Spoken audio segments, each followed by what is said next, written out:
मराठी भाषा ही आपली संस्कृती, परंपरा आणि इतिहास आहे. मराठी माणसाची धडाडी संघर्ष सर्वांना ठाऊक आहे. त्यातूनच मराठी माणूस मोठा होतो.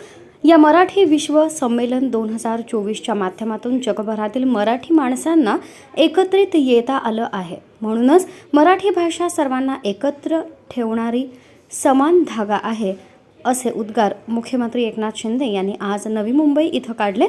विश्व मराठी संमेलन 2024चा उद्घाटन सोहळा नवी मुंबई इथं सिडको प्रदर्शन केंद्र या ठिकाणी आज संपन्न झाला. त्यावेळी ते बोलत होते. हे आपला इतिहास आहे, हे आपली संस्कृती आहे, हे आपली परंपरा आहे. आणि म्हणून आपल्या मराठी संस्कृती आणि मराठी माणसाच्या जी काय धडाडी आहे, धडपड आहे, संघर्ष आहे, प्रयत्न आहे, या सगळ्याला ती लागू पडती आहे.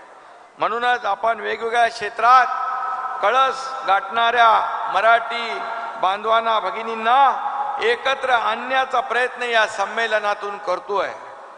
मी या ठिकाणी आपल्याला आपल्या मराठी भाषा विभागाचे सर्व जे आहेत, मंत्री आहेत, त्यांचे सर्व अधिकारी आहेत, यांना मनापासून धन्यवाद देतो की जगभरातून या महाराष्ट्रामध्ये आपण सगळ्यांना, मराठी माणसांना एकत्र आणता, भाषिकांना एकत्र आणता, ही अतिशय अभिमानाची गोष्ट आहे आणि आपल्या सगळ्यांसाठी समाधानाची, आनंदाची बाब आहे.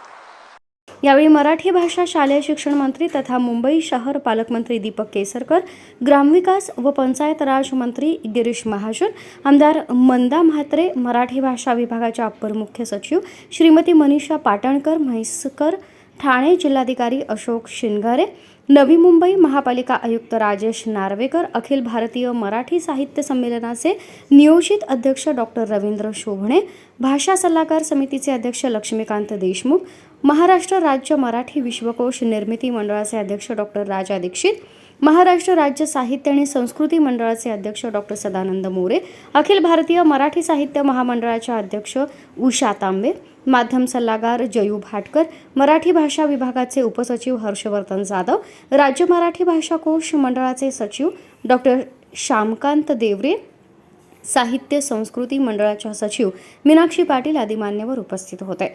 मुख्यमंत्र्यांनी मराठी भाषा विभागाचं मनपूर्वक अभिनंदन केले व ते म्हणाले, मराठी भाषा आपल्यासाठी अभिमानाची बाब आहे. संत ज्ञानेश्वरांनी पसायदानातून मराठी भाषेचं महत्त्व अधोरेखित केलं होतं. विविध परिसंवाद, नाट्य संमेलन, साहित्य संमेलन अशा विविध माध्यमातून माय मराठीचा गजर सुरू आहे. मराठी भाषेचं महत्त्व वाढवण्यासाठी याच प्रकारे आयोजित करण्यात आलेला मराठी भाषा पंधरवडाही अत्यंत यशस्वीपणे संपन्न झाला. मराठी भाषेचा वापर वाढत आहे. आजच्या पिढीचा कल मराठी भाषेकडे वळवणं गरजेचं आहे. मात्र यासाठी मराठी भाषेच्या लेखकांनी आजच्या पिढीची भाषा ओळखून त्याप्रमाणे साहित्य निर्मिती करायला हवी. त्यातून त्यांच्या मनात मराठी भाषेसाठी आपुलकी निर्माण होईल, असंही ते म्हणाले.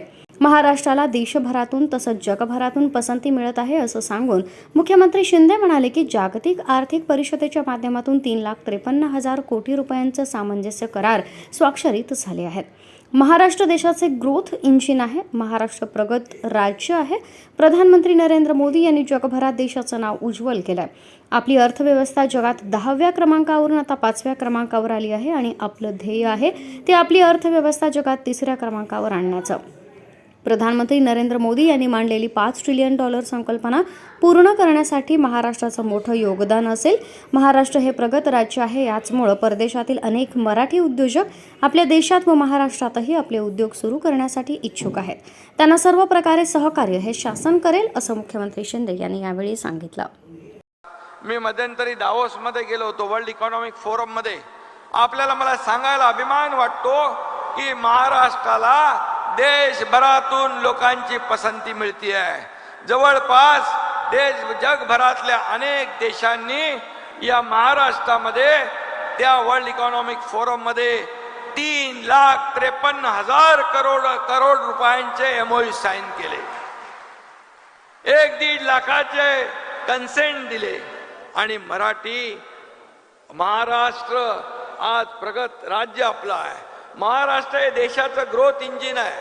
आपल्या आदरणीय देशाचे प्रधानमंत्री नरेंद्र मोदीजी यांनी आपल्या देशाचं नाव जगभरामध्ये उंचावण्याचं काम केलंय, आपली अर्थव्यवस्था मजबूत करण्याचं काम केलंय, ती 10व्यावरून 5व्यावर आणली. आता आपला गोल जो आहे, आपला संकल्प जो आहे 3ऱ्या क्रमांकावर आपल्या भारत देशाची अर्थव्यवस्था आणण्याची. आणि आपल्याला मी सांगतो, $5 ट्रिलियन जी आपली प्रधानमंत्री महोदयांची जी संकल्पना आहे, त्याच्यामध्ये महाराष्ट्राचं योगदान देखील मोठं असणार आहे.